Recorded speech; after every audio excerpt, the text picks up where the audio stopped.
போலிக்கு எப்பயும் போல் கடலப்பருப்பு நல்லா மசிய வேக வச்சு வெல்லம், தேங்காய், ஏலக்காய் தூள் போட்டு கொஞ்சம் சுக்கு பொடி போட்டு மசிய அரைச்சி பேஸ்ட் ஆக்கி வச்சுக்கணும். நல்லா கெட்டி பேஸ்ட்டாக, இல்லைனா கொஞ்சம் கலரிக்கலாம். தண்ணி ஆகிடுச்சுன்னா கொஞ்சம் கலரி எடுத்து வச்சுக்கோங்க. இப்போ நான் வந்து காரப்போலி செய்கிறதுக்கு காட்டுறேன் பாருங்கள். அதே கடலப்பருப்பு, நம்ம வேக வச்ச கடலப்பருப்பு நல்லா மசிச்சிக்கணும்.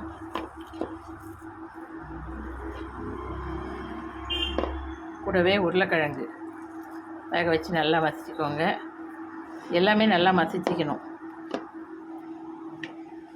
பாருங்கள், கொஞ்சமாக இஞ்சி பூண்டு பேஸ்ட்டு.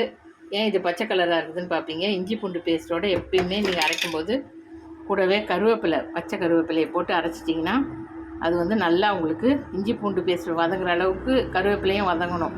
அப்போ தான் அதில் பச்சை வாசனை போகும். ரொம்ப நல்லா சத்து உடம்புல சேர்ந்த மாதிரி இருக்கும். அதை மட்டும் கொஞ்சமாக எண்ணெய் ஊற்றி வதக்கி எடுத்துக்கிட்டேன். இப்போ அதையும் இதில் போட்டுக்கணும். இது கூட பொடியாக அரிஞ்ச வெங்காயம், கேரட்டு, பீட்ரூட்டு. இதுக்கு காரம் வந்து வெறும் பச்சை மிளகா தான், அதனால் கொஞ்சம் நிறைய பச்சை மிளகா போட்டுக்கோங்க. கொத்தமல்லி தாராளமாக போட்டுக்கலாம்.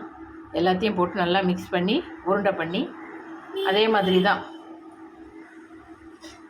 போலி மாவு, ஸ்வீட் போலிக்கு செய்கிற அதே போலி மாவு தான். அதிலே நீங்கள் உருட்டி வச்சு தட்டி சுடணும். சுடும்போது நான் எப்படின்னு காட்டுறேன், பார்த்துக்கோங்க.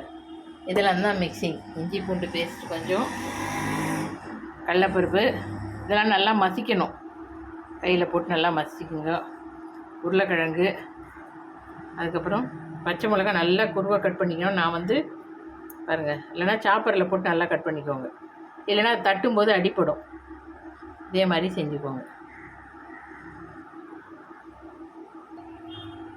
இந்த பாருங்கள், நல்லா மிக்சிலேயே போட்டு ஸ்வீட் போலிக்கு சுற்றும்போது அதுலேருந்து எடுத்துக்கிட்டேன் கொஞ்சம், வெல்லம் போடாமல்.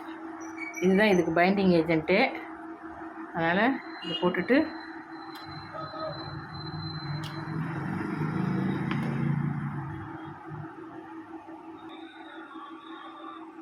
நல்லா பிசைஞ்சாச்சு. இப்போ இதை வந்து நம்ம இந்த மாதிரி உருண்டை பிடிச்சி எப்பவும் போல் போலி மாவில் வச்சு மடிச்சுட்டு தட்டி சுடணும். அப்புறம் நான் செஞ்சு காட்டுறேன். இப்போ நீங்கள் இந்த மாதிரி ஊட்டி வச்சுக்கோங்க முதலையே. அதுக்கப்புறம் மைதா மாவு போட்டு தட்டி அது உள்ளே வச்சு தட்டி போட்டு சுட்டு எடுத்தால் போலி ரெடி. சுட்டுட்டு அப்புறம் காட்டுறேன் நான்.